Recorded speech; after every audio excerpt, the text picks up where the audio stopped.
Good afternoon, I'm Raylene Ramsey. This is your afternoon news fix for Thursday, the 23rd of May. Resources Minister Shane Jones claims New Zealand's barely scratched the surface when it comes to the potential for mining. He's launched a mining and minerals strategy plan in the West Coast this afternoon.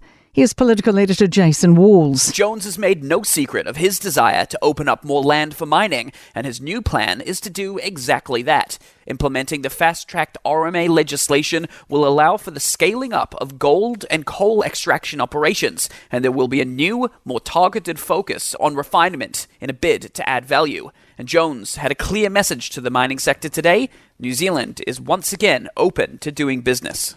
The Finance Minister's again dampening expectations before next week's budget.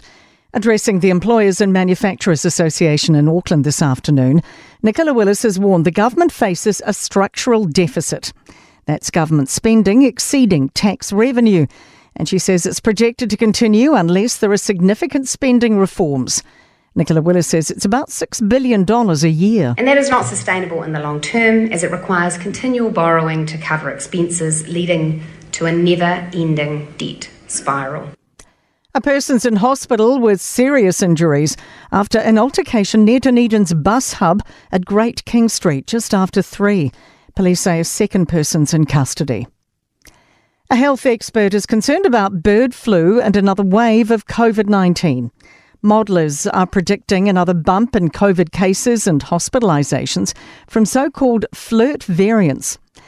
Meantime, in Australia's Victoria, 2 separate bird flu cases have popped up, one at an egg farm and another in a child who's returned from India.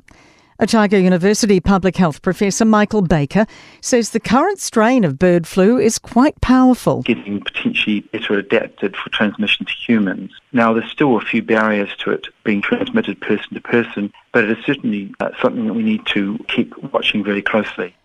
The Foreign Minister says he feels for Kiwis still stranded in New Caledonia.